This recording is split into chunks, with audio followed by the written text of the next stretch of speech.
And now, coming to you from the Pensado Media Center, powered by Westlake Pro.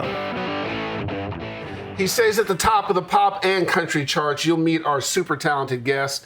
One Republic speaks the truth. We got a brand new ITL from the Master Blaster here. You're at the place. It's Pensado's place.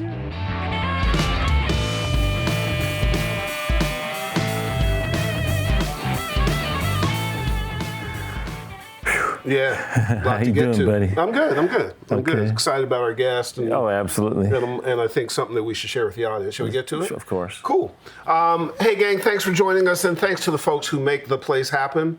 They are the Blackbird Academy, Westlake Pro, Avid, DTS, Lander, and Fab Factory. The moment that I was alluding to with Dave is something that we think is important. We just want to mention really quickly. Recently, there have been a couple of high-profile, very unfortunate deaths by suicide by people in our community, specifically Chris Cornell and Chester Bennington. That doesn't mean that there aren't others out there that are hurting. It doesn't matter how big or how small you are. Hurting is hurting, pain is pain. And we saw a tweet from One Republic that we thought was really right on point. Here's the tweet. Chester has 6 kids. If anyone out there thinks the world is better without you, you're so unspeakably wrong on every level. Get help, please. Know that you're needed. Know that you can get help. Know that you are important. And that was the last part that struck me. And I called Dave. I said, should we talk about this? Yeah, absolutely. You know, there's so many forms of depression, and the clinical form is just insidious, and you can't talk someone out of it, but you can find a pathway that they can maybe get help. And I have a lot of guilt in that area myself for not helping out, but we're here. We're here, you know. Yeah. Isn't that important? I think so. It seems that way. I don't know enough to know. I just sympathize with the survivors and the families of people and the guilt they're going through, but yeah.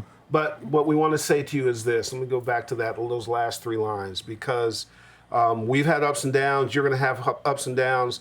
The creative process is part of that. Managing is part of it. So just remember, know that you're needed. Know that you can get help. Know that you're important, because we say so, right? Yeah. All right, we love you. And nothing better to bring us back to good stuff than a brand new ITL, which Dave has been very busy doing. Why don't you introduce what you got? Oh, the 5 greatest and latest plugins that I'm currently using a lot. And number 3?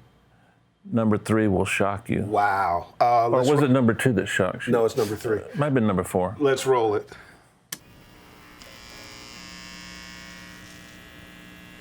Lately, I found myself using 5 plugins quite a bit. They're fairly new. Some of them are brand new. The plugin you see on the screen now is by a company called DMG. I'm becoming a big fan of this company, rapidly becoming. And this particular plugin has so many functions. I'm not going to do a demonstration because I want to go through this quickly, but you can change phase. You can swap left and right. You can engage a high-pass filter. You can set the slope. You can tilt. If you left heavy, you can go this way. This is the balance between left and right. 100 is where the panning normally lies. This makes it mono. This makes it wider, and it's very good width stuff. This is your left pan. And then this is your right pan. And you can delay the track forward and backwards. Don't panic. This is noise. It's a good thing. It makes you think of the ocean. So, track control, great plugin. Another plugin I like is Limitless. I'm still learning this plugin. It's that new. It's an amazing plugin. It's a limiter and a compressor. Now, the concept behind this plugin is that you compress the signal, you select an attack time that will allow transients to come through, and then you limit the transients. So you're only limiting mostly the transients. But with this knob here, you can determine if you want to let the compressor do all the transients or if you want the limiter. So I'm going to play this song by my friend Matt Montgomery from Denim, D-E-N-M. Bless your heart. You don't know what you're missing. You don't know what you're missing. Bless your heart. You don't know what you're missing. You don't know what you're missing. Now, that's a tiny bit more limiting than I would use, but let me show you. Bless your heart. You don't know what you're missing. You don't know what you're missing. It's got some of the most beautiful clipping I've ever used. All kinds of controls, all kinds of controls. I'm not here to show you the plugin. I'm just showing you something new I'm using that I want you to really take a look at, a hard look at. This is a great, great plugin. Another one that I've been using a lot, this is not what I would call a brand new plugin, but I'm using it in a new way for me. I'm always looking for ways to control the harshness in a sound. And as you know, everything this company makes is really good. So instead of using this as a de-esser, I'm using it as a S3K or DS3K. So all I'm trying to do on this vocal is get rid of a little bit of the harshness. So this is the frequency that I'm trying to get rid of. I'm not like the other boys, girl. Only wanna give you loving. What can't you see? I'm not like That's a frequency that's hard to get out. I can control and get pretty tight. I can do broad things. So this is the sound. I'm not like the other boys, girl. And here's with that frequency back in. I'm not like the other boys, girl. Only wanna give you loving. What can't you see? I'm not like. I hope you can hear it. It's not subtle. It's a frequency that's near the crossover point of most speakers. So when you have a frequency that's bothering you, and it tends to be in that 1K to 3K range, which is where a lot of speakers cross over, you want to deal with that because it's going to be trouble on some speakers. Some speakers you won't hear it. Earbuds you might not hear it. But you want to make sure that everybody that's listening to your mix likes it, if that's your goal. Now, another thing that another plugin that's not really that new, but I find I'm using it a lot. Here's my bass sound. Bless your heart. You don't know what you're missing. You don't know what you're missing. Bless your heart. Bless your heart. You don't know what you're missing. You don't know what you're missing. This plugin by Paul Wolf is one of my favorites. It's called a tilt. Now, you would think, why would I need to tilt something? Well, it's a little more than that. Now you've got control. If you noticed, I'm tilting the bass up and the high frequencies down. Now this is the reason why. So watch this. Bless your heart. Get those vocals muted real quick here. We'll get a little bleed, just ignore it.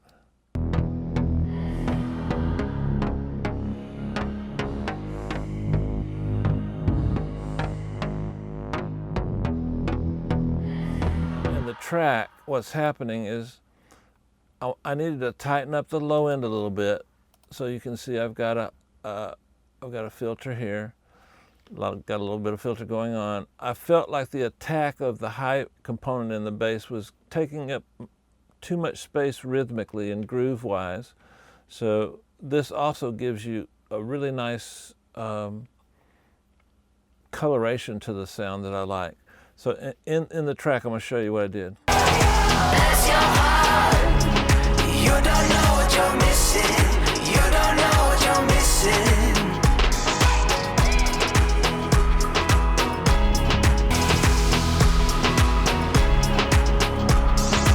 Pretty sweet, huh? Simple, works, sounds great, easy to use.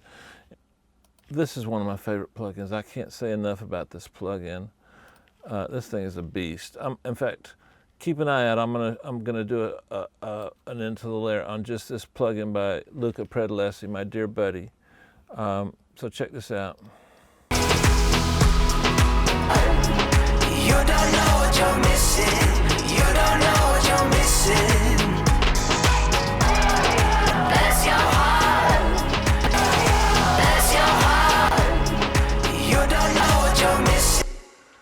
tease you a little bit. This thing is a whole different new technology. It's by Acoustica. You're actually loading a different impulse response every time you turn this knob. You see how it wants to jump to the next one? That's loading a different impulse response. Watch this. Watch how long it takes for this. Click, bam. It's loading a different impulse response for the saturation. So we're going to go over this with Luca a little later on and tell you a little bit about it. Incredible stuff. 5 plugins I really, really like. I use a lot. It'd be hard for me to do a mix without those now because I use them so much. I'd find a substitute, but why not use the real thing? Thanks.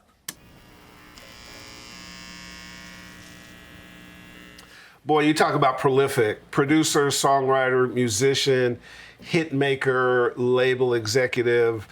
The breadth of the music is incredible. From Rascal Flatts and Keith Urban to Pink, Hunter Hayes, Maren Morris. On top of that, he is an incredible guy. Welcome to the place, our friend, busbee. What's Thanks, up, guys. bro? Thanks for having me. How are you, man? Thank you, guys. I feel like I gotta say, first and foremost, thank you for doing this show. I feel like I say that every time I see you guys, but when I was coming up, we didn't have this. Right. We didn't have YouTube, and you guys are just doing this thing that is invaluable. Oh, it's man. an extension of who you already are, but thank you so much for doing Listen, this. that coming from there, it doesn't get much higher in terms of praise, right? Absolutely. No question. I forgot my question. Me too. I don't know what to say. Sorry, I put you guys on the phone. I did notice we all wearing black shirts, so that's cool. Got the memo. Well, you know, it's NWA week. So now, talk amongst yourselves for a moment. You know where that came from. Good Lord. So, as a songwriter, Yeah. one of the things that when I was thinking about, I was researching your stuff, it's all about a great song, isn't it? If you don't have that, all the other stuff doesn't matter. And it strikes me that, when you can tell me that a great song can go a number of places. Yes. Right? And Yeah. that's what allows your breadth, because you Yep. sort of think about a great song first and then who should do it. Yeah, it's interesting. Sometimes it's, everything can be different. If you're riding with an artist, you have a great sense of where that song's going to get placed if everything goes well. Sometimes they don't use it and it gets used on a different artist altogether. But when you're riding without an artist in the room, it's a little bit more of a crapshoot. And I've had songs that, originally were slated to be cut, like Holy, for example, Florida Georgia Line. That was a song that Justin Bieber had on hold, and we were slated to cut with him, and then we wound up cutting on another pop artist, and then it wound up actually getting released by a country artist. Wow. We have a record right now. I have an artist who's signed to me, Carly Pierce, who's just amazing. And I sat with a label executive who, unbeknownst to me, had also cut her single on an urban artist. You're kidding. It didn't wind up getting released because of some label stuff, but it's like that kind of thing where you're just going like, this is a piano-driven country ballad, and you've cut it on a... Anyway, so it does start with a song. All the cliches are true. Yeah, I think that's We've had several songwriters on recently, and Herb and I both love songwriters. That creativity is something I don't have, so it's fun to talk to people. But one of the things I'm noticing from you and some of the others is there's no one source of inspiration to write a song. Like it can come from anything. Totally. Like you recently did a song with Maren Morris, and that song started from a title. Yes. Yeah, that's actually... She brought a title in, and you wrote a big song, My that's Church. Not always, but a fair amount of the writing that I do in Nashville is driven by a title. Not always. There's never... Really? Because that town tends to be so lyrically driven. Obviously, there's great music happening there, too, and melodies and whatever, but the lyrics are so important. So critical. And so, it helps writing lyrics if you know what you're talking about. Right. And in the case of that song, Dave, to your question, Maren came in, and she had been driving up and down the one, she was in Malibu. She was out in LA riding, and so she was doing that. And she told me, she's like, I just feel like when I'm in the car listening to music that I feel inspired by, I feel like connected to God. That feels like church to me. And she's like, I have this title, My Church. And I was like, she picked up a guitar and we started singing. There you go, the song. About an hour and a half later, I think we had it done, and she cut a vocal in about 20 minutes. It pisses you off. What it really does. Well, it sure does. We really don't like him, actually. It's really In the same way you piss me off, you see opportunities that us mortals don't see. They see an opportunity in a song title that I don't see, and But the process... I'm gonna start making up some song titles. Well, It's key. The more I love The more I learn about women, the more I love my truck. How's that? It's pretty good. Yeah, Three-way split? Yeah, I'm gonna go. Actually, I judged a contest about years ago, and that was my favorite song time. I'm gonna stay away from that. And I'm looking at my phone, and my attorney's calling, but that's Take it, okay. man. No, it's cool. I may not want So to. speaking of Nashville, what the heck is a Nashville lyrical bar? What does that mean? Well, I keep hearing that. Yeah, again, it's lyrically driven there, you know, and there's obviously great lyrics in pop music as well, but I think there's a thing, and most of the people I know who write pop music have such a deep respect for the quality of the country lyric. There's just a focus on the lyric as a very important part of the process. It's not a secondary thing, and quite frankly, often the lyric in pop music is secondary to the melody, and it's kind of the opposite in a stereotypical way for country, where the melody tends to be secondary to the lyric, and not necessarily in a horrible way either way. Yeah. It just, if you're going to say what's the thing that matters the most as a stereotype in pop, it's going to be melody, and then groove and all that, and then in country it's going to be the lyric first and foremost. Yep. So it's really got to be airtight. It's got to be bulletproof. The story has to make sense in every way. If it's a story song, if it's not, they use with the way the Nashville say, they use the term furniture. We need more furniture, which is just more nouns, more tangible things, you know? Like that. It wasn't that Herb was wearing a shirt, he was wearing a black shirt with the white polo player on it, or Oh, whatever. that's cool. You know, it's that, the descriptiveness of that stuff, really painting the colors and stuff. And I'm sorry, No, Herb. go ahead. Did Holy come as a country song, or did it morph into one? No, it morphed into one. I wrote that with... Did you have to rewrite anything to make it one? Hilariously, no. It was kind of amazing. I wrote that with Nate Seifert. And, Wait a minute. Was the question hilarious no, or was your hilarious effort that we so didn't have to... So to give you the story, Don't I wrote answer that that, with just keep two, going. not to put anyone in a box, but two writers known as pop writers originally, Nate Seifert and Will Larson. And Nate came in with that title. He had that idea. He's like, I want to write a song called Holy.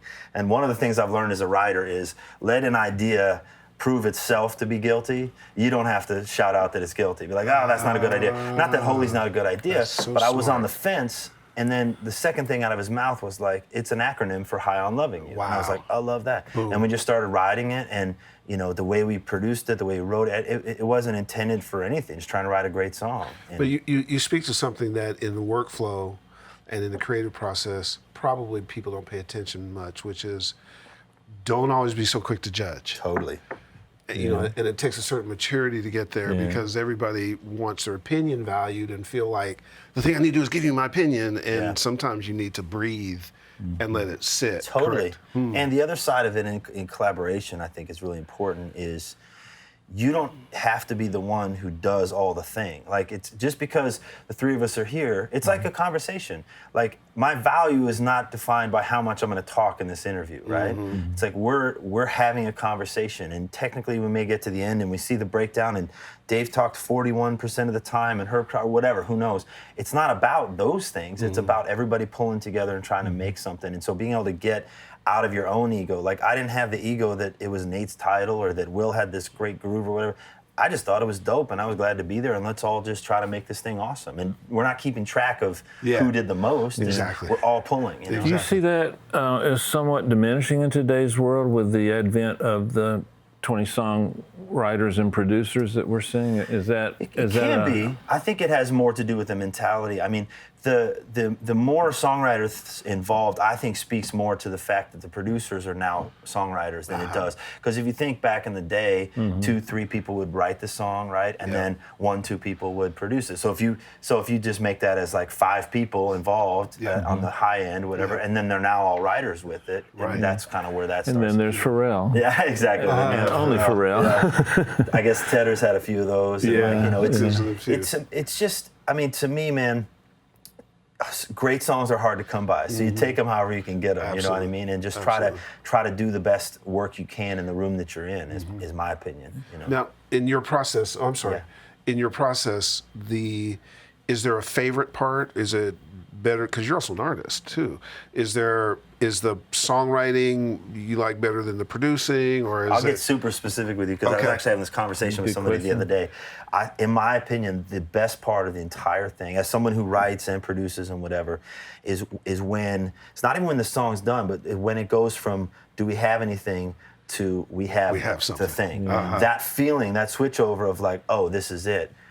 That's it. That's Got pretty it. much what most of us are living for creatively, because you know, it like anything that's worth doing, there's a lot of work into it as well. You know, some songs will mix themselves, as you know. Some, you know, we were talking about this earlier. Like, you know, because I'm curious, I could say, hey, how long did it take you to mix such and such a record? And you tell me, but it doesn't matter if it took 30 minutes or 30 days. Yeah. It just matters. More if like it's 30 dope, days right? if you want to know the answer. You know what I mean? Right, exactly. But it's like to that same end. You know, you don't have control over how long it's going to take. You don't have control over.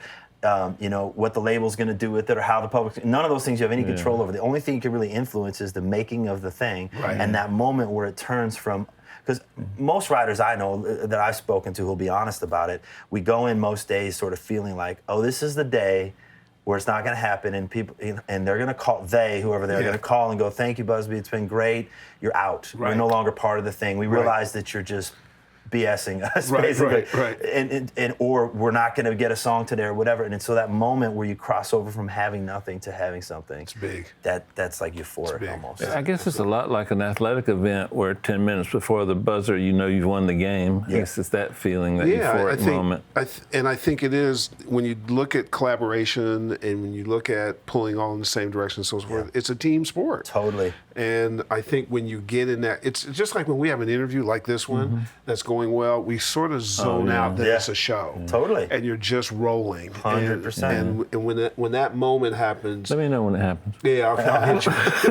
Well, the other side of it, though, is a lot of people, the stuff that people see from the outside are the awards, the accolades, or people think of the money or whatever. And it's like, by the time the check actually shows up, by the time you're at the award show, I mean, I'm actually going to be seeing awards later this year for stuff that happened 2 years ago that was written 3 and 4 years That's ago. Exactly you know, it's like, and I'm grateful for all of it, but you can't live by that. You cannot. And that stuff comes and goes, and maybe you're in vogue, maybe what you did happened to sell a certain amount of whatever, but the only part you really can have any control over is that digging in and trying to create something magical. And then when you experience that flip, that's the best thing right there. That's the payoff. Hey, Busbee, I never thought about the concept of being able to learn how to be a songwriter. John Bendich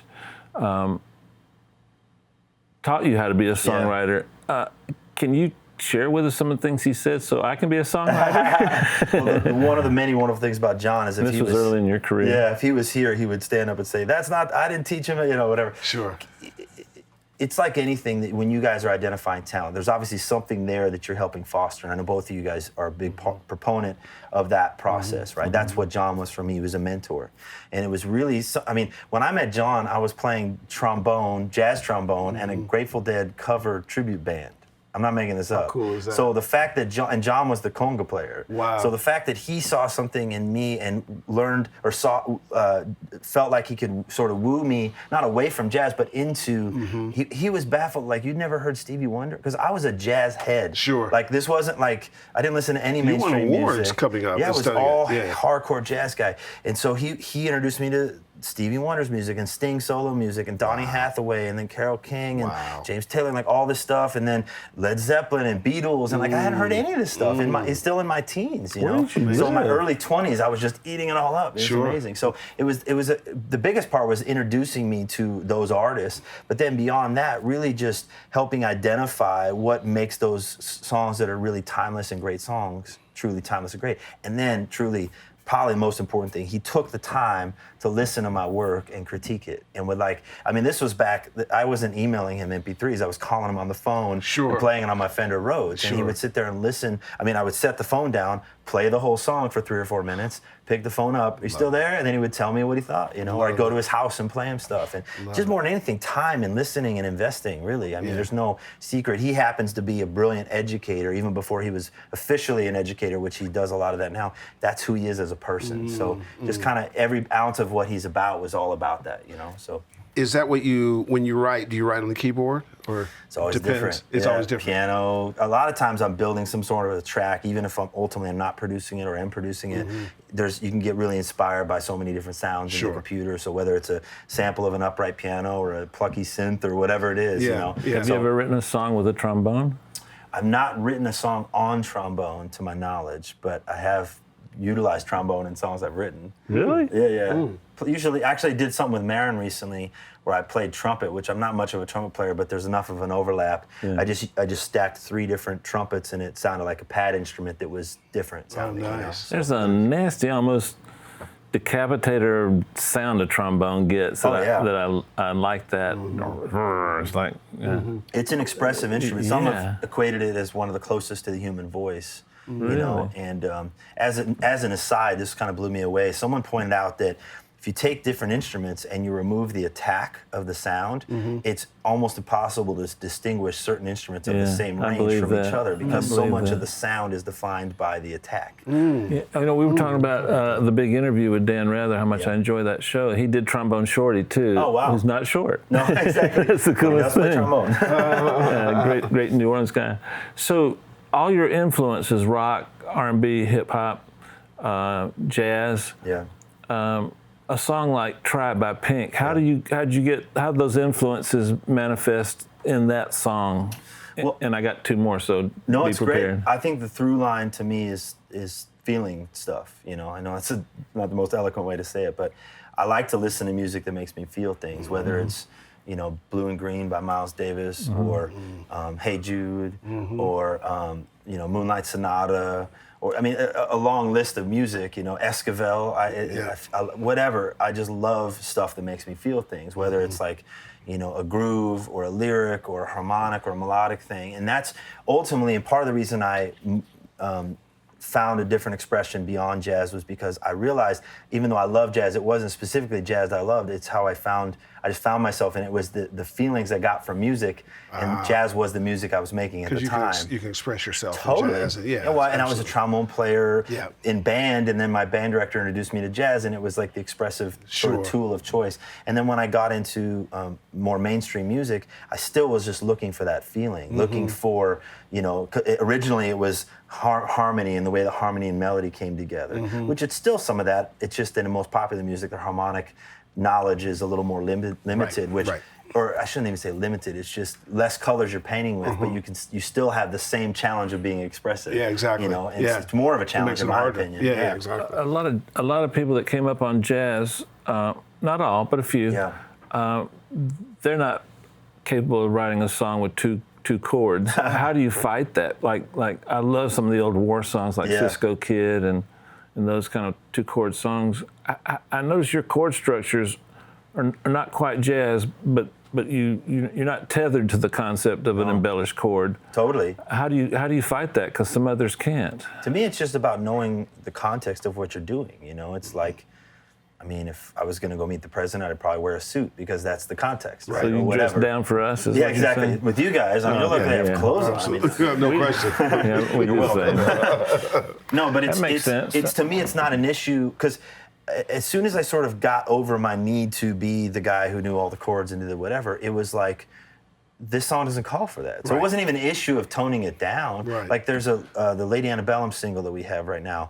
I don't know, maybe there's 2 chords, but if there's not, maybe there's 3. I mean, it's just as simple as can be. But it was because that's what that song wanted. what's required. And I wasn't sitting there going, oh man, I only get to use 2 chords in this. It's like, again, this conversation, I probably know more words than we're gonna use today, and definitely but all of us have way more things to talk about than, and I'm not gonna leave here thinking, oh man, I didn't get to use, you know, anti-disestablishmentarianism Exactly. because Herb didn't ask me the right question. It's just using the right words and things. If you make the emotion and the feeling, and I don't mean just like sad songs and beautiful emotions, the emotion could be shaking your ass or whatever. Like if you make the emotion or whatever the song's trying to be really the goal, then everything else just serves that. And in a production sense, that comes down to like, you know, as a young producer, it was like, how much stuff can I throw in there because I have all these ideas and whatever. And then as you sort of mature in that, you realize like with cooking, some of the best food has 2 ingredients or 3 ingredients or 2 flavors with 5 ingredients. It's not every trick you know how to do at once, you know? And he also used a big word, which means we now have to use a big word. So I'm going to use mine right now. Oh. Well, you got one of the best vocabularies anybody I I'm going to know. come really erudite right now. You ready? Erudite's not the one? You have No, I have another one. You ready? Yeah. Supercalifragilisticexpialidocious. It's amazing. Mississippi. Very good. want me to throw R&B LeBron James in there? I can say it backwards. Really? Docious Ali Espiistic Fragile Calorupus. Whoa! My man. Yeah. Okay, back to the show. It's amazing. I'll tell you that story some other time. It's a shame that at my age I carry that. Good one. The busbee, the creative person, likely when you see talent, it's hard for you not to go, oh, I may know. So you decided to have a label. The artist that's out now is doing well. Yeah, Carly Pierce. Give us the sort of impetus that made you want to go in that space, and where is it now, and how's it doing? Well, John is one of the many people in my world who poured into me and helped me get from point A to point B. Yeah. And whether it was literally metaphorically get in the car, let me drive you there, or here's some things you need to know about the road and whatever. And artist development is something I've always been really passionate about, because it just speaks to that sort of thing. And so my publisher, Daniel in Nashville, who's part of BMG Nashville, he found Carly and was like, man, we should really develop her. She's super talented. And she's somebody that we invested in. She actually signed in my publishing company with BMG. And then we signed her ultimately to Scott Borchetta, nice. And Big Machine, he's a beast, and Ken Levitan on management, also a beast. That's and, Vector, right? Yeah, Vector with Kevin Spellman as well, and just an incredible team. And she's like a dream artist where the missing piece really was getting the music right, and it wasn't because she didn't know what she wanted to do. She just wasn't yet able to execute it, or hadn't found the right partnerships. And so much of it is that too. It's not like I would never paint myself as like it was just the combination of us that was the right combination, And we really made music that felt compelling, and then it compelled other people. And here she is. I mean, she's the only female country artist in the top 20 right now. Wow. That song, Every Little Thing, was a #1 at digital radio, and it's climbing at top 20. I mean, she's killing it. I mean, the best record executives, frankly, are matchmakers. It's they match this with that, and it comes, and then all of a sudden something magical happens. If it doesn't work, you rematch. Totally. It's kind of Tinder, kind of sort of figure it out. Is it swipe left, swipe right, says up or down. Not sure where you swipe. Yeah. Instrumentation, you play a lot of things. Yes. Yeah.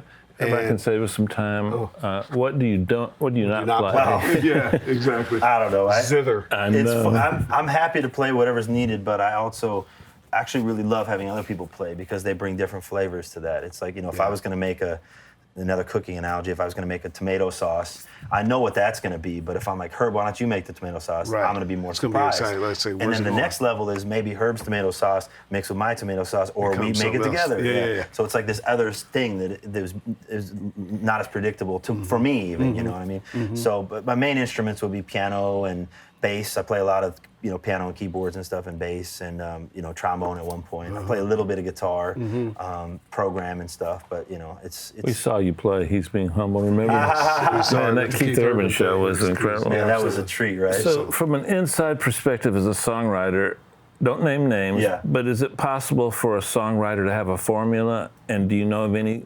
Don't name names, but have you ever seen a songwriter that has success because of a formula?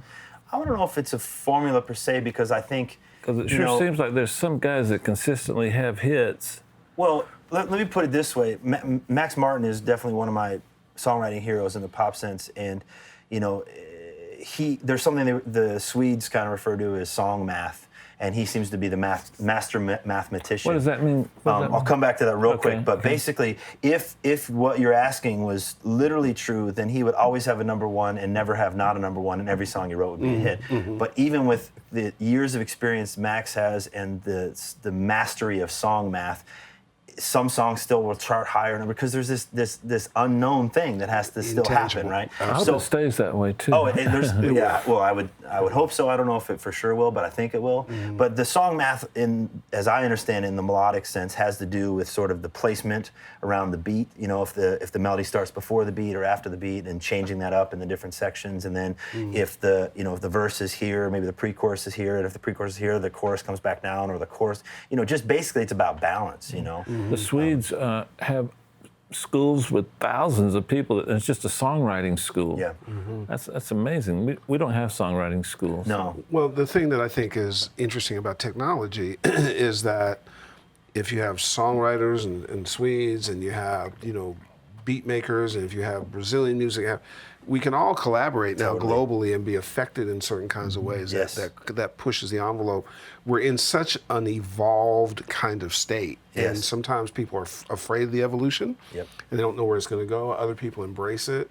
I think if you don't embrace it, you're going to just sort of get lost. Totally. I Right. mean, that's historically what's happened every time. Precisely. You have to embrace it.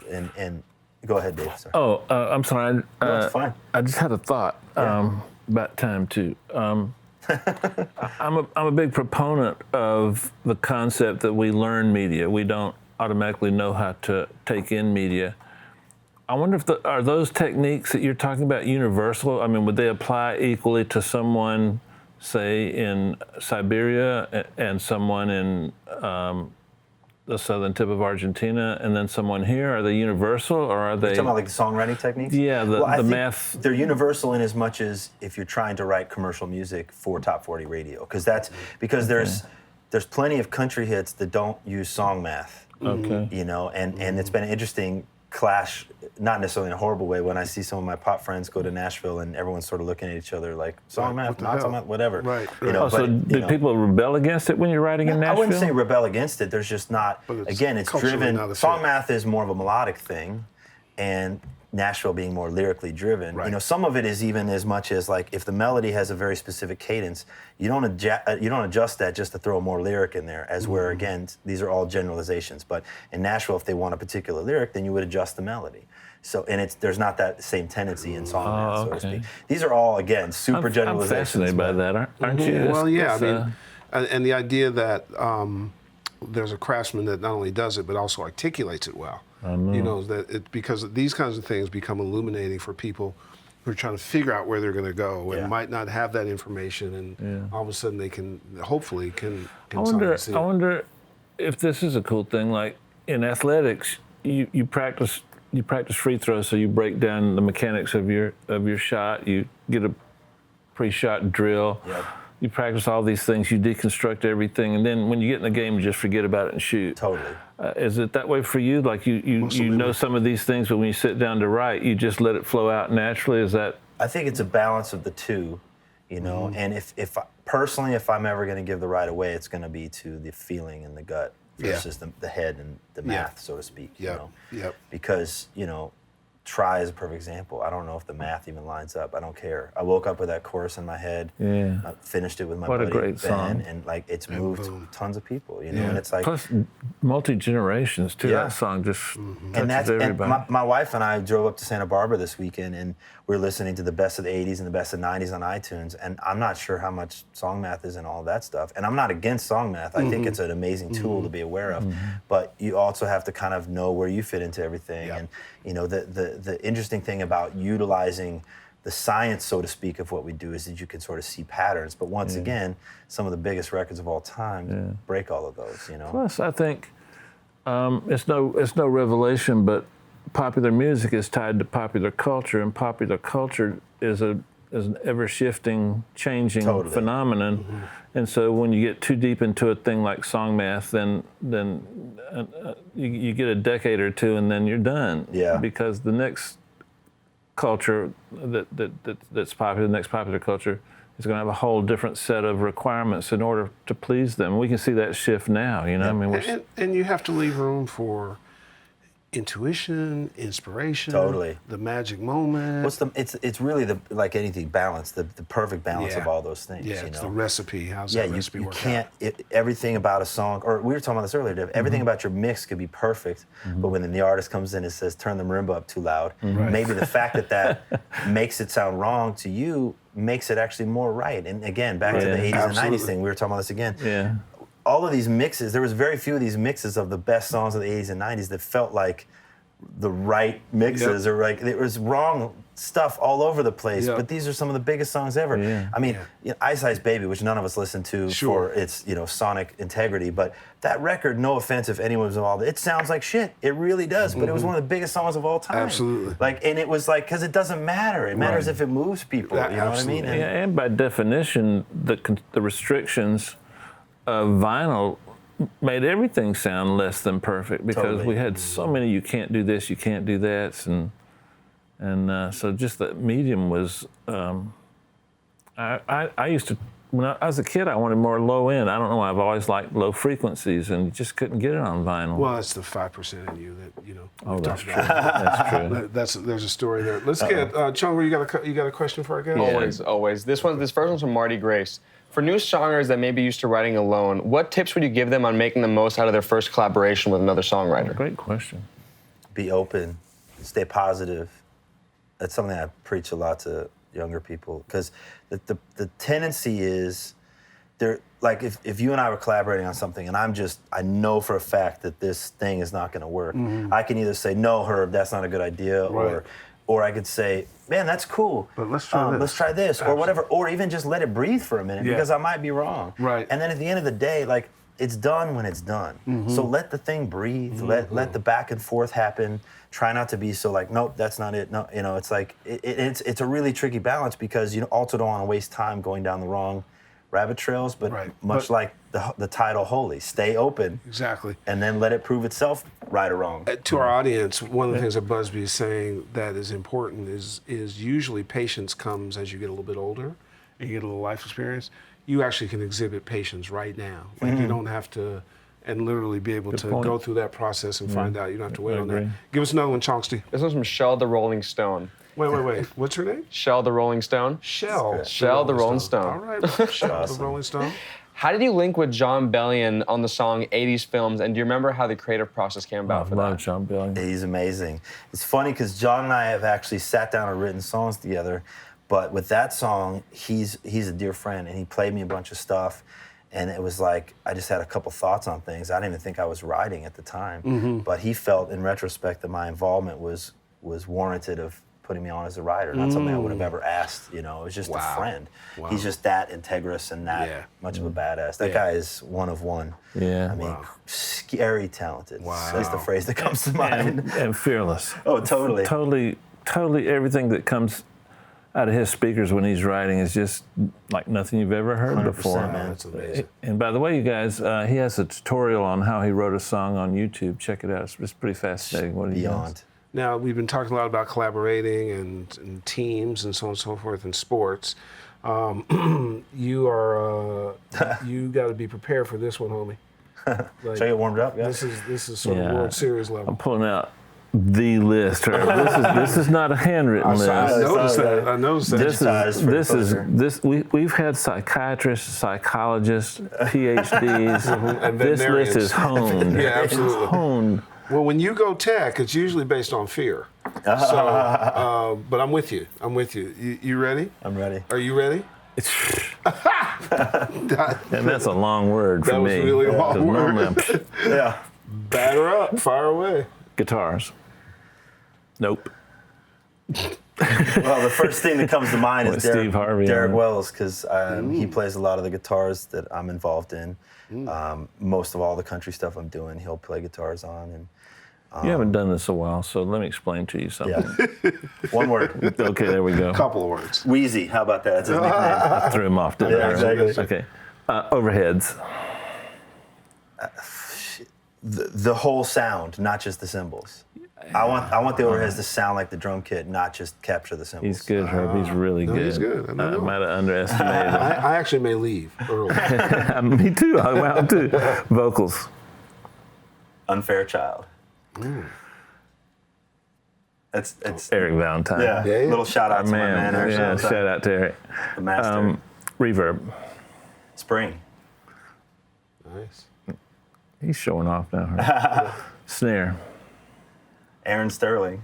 I'm shouting out all my homies. Aaron, by the way, made a comment on my Instagram when I posted that I was going to come on. He's like, you got to talk about your drum obsession, which I won't go into. But basically, we'll go into it. I'm Yeah. obsessed with drums beyond belief, and I'm not even a drummer. I only own like one drum set. I've or been something. wanting I'm Aaron for a obsessed. guest Oh, for a dude. long time. So Shout out to Aaron. And his Aaron, Come hit us on, up. Aaron.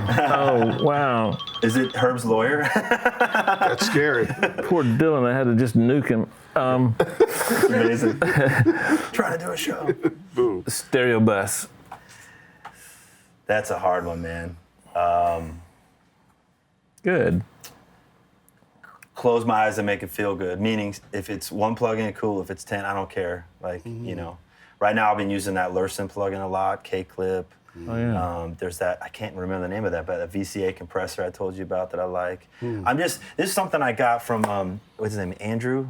The Sheps. Yeah, that Yeah. dude. Like, Andrew. sorry, Andrew. Sorry, Andrew. Give him a point for that, It's Herb. right when it's right, which we all know that. But like, Yeah. when I hear him talk about his master bus and all the stuff he Yeah. puts on it, it was like, because I always felt like that was cheating or something. And it's like, no, it just whatever. It's got to feel right. Yeah. Shout out to Andrew. Sorry. Synthesizer. No, he's our favorite. No, he's amazing. Right now, I'm obsessed with Keyscapes. I know everybody and their mom is using it, but that's a really cool sound. It's not really synths, but it's a plug-in. I also love a lot of the Dave Smith stuff, and I love B3. Cheapest piece of gear you've used on a top 25 record? Oh, geez. My brain? I was going to say yourself. Right. Yeah, probably Man, I wish I had a card to tear up. It's funny. If you, go ahead. Wait, when you're playing as a producer, if you're the producer and you're playing an instrument and it's a union gig, you don't get paid because you already got paid as a producer. So I would say, I'm the cheapest piece of gear.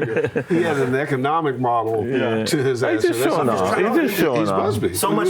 So much stuff that we do these days stays in the box or happens in the box, and so I don't know, some free plug-in or something. I don't know. Like it's probably an Aaron thing. He has some weird, crazy toys he'll always have or something, and that's just what the sound. I'll give you another chance. Yeah, of course. Sorry. What's your favorite guitar pedal? Ooh, that's a tough one, man.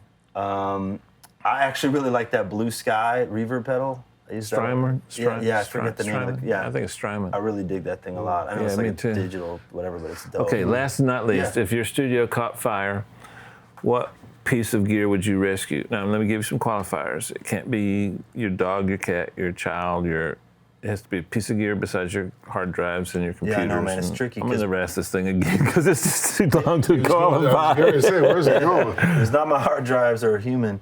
I mean, it'd be a piano, but I wouldn't do that because it can't carry it out. But like everything else, This isn't for real. I mean, No, but everything else is like I love a lot of gear, but I don't have anything that's irreplaceable. Kind of by intention. I mean, the Unfairchild, you can go buy another one. You know, I mean, it's an amazing. Or I used the Flea 47, a great mic, but it's not a. It's not a 50s 47 or whatever. So it's really my piano, because that it was chosen specific. And I mean, of course, so if you see me coming out of a fire with my baby Grand on my back, Right. help guys. well, I can see defeat. What makes a piano special? The way it feels, the way it sounds, all of that stuff. I mean, the interaction physically is a huge part of that. One of my favorite pianos I've ever played, I have a buddy named Jonas, who's a great songwriter, Jonas Myron, shout out. He has an insane, I think it's a 60s or 70s 9-foot Yamaha. Wow. It is effortless to play, and I've made it clear he won't, but if he ever sells it, I'm buying that piano. Like, it just, the way it feels, and of course it sounds incredible too. It's quite warm. I like warm pianos. Give us a synopsis on drums. Is it getting the sound? Is it what it means to? I love drums, especially live drums, but I love drums in general. And Aaron's always giving me crap because I'm always like, hey, have you seen these hi-hats, or what about the snare drum? Should I buy this drum kit or whatever? And he's like, dude, I show up with my drums. You can, why are you doing, Right. So I'm just obsessed. I mean, my hat, I'm wearing the A&F drum. Yeah. I love these guys, whatever. But it's just, I just love drums, and I love the way. Is the Greg Wells? Yeah, Greg's got one of those kits. Yeah, incredible. Yeah, those guys are awesome. Good guys, make really good stuff. I just have always been. I used to be in drum and bugle corps back in the day. I played bugle, but I would always hang with the drummers and try to learn how to play drum. And never so much just to actually sit down and really practice myself, but just stay have close. an obsession with it. Yeah. And the way that it feels and the in between. And Aaron's amazing like that. Like you could quantize his kicks and snares perfectly. But the in between stuff is so human that it will still feel insane. You know what I mean? Exactly. Yeah. That's So amazing. he just got that thing that I don't know. There's a lot of good drummers, but- How do you play a bugle? There's nothing to make notes with. No, there was valve bugles. Oh, you cheat. That's Yeah, not exactly. that's They were not a free. bugle. It was a euphonium bugle, as they call them, in the key of G actually instead of B flat. And it really. But the guys that play taps with a bugle would know It's whatever. all based on the overtones. So the way the overtone series works is the first overtone is an octave, and then the second one's a fifth, and then the next one's technically a fourth, which is the next octave, and the next one's a third, major third, next one's a minor third, then you have another minor third, and then you go to a a major second. So it's just like boom, boom, boom, boom, boom, boom, boom, and you could do all of that on a They can bugle. play taps with that. That's amazing. Yeah. Not only is that amazing, our guest is amazing. Very useless bit of information. No, but a perfect segue. I love it. Perfect I love segue. that stuff. We never can get enough of your visits. Man, We stretch them out only because we would likely have you once a month. I know. You're always so busy, which we love. But as we go around and do our things, when one can work Yes. and we can have you, we want you there. Absolutely, you know He's a big proponent of giving back. He obviously is a super, super talented guy. But I think what you can tell is that you also have to be a good person with all that talent. It makes it even better. Yeah. Thank We you love guys. you, dude. Love you too, man. We love you. Thank Award show coming up. Yeah, thanks. Dave, take us home. I forgot to think of something. I was so interested. God, that bugle thing, that's amazing. I'm going to circle back around to the way we started the show, and that's, man, we're all part of a big club. We're all part of this thing called music, and no matter what level you're at, you're part of that club, and we should look out for each other and spend a little more time giving each other some help and some compliments and things like that, and it'll be a better world for it. Absolutely. Say goodbye. Bye-bye. See ya.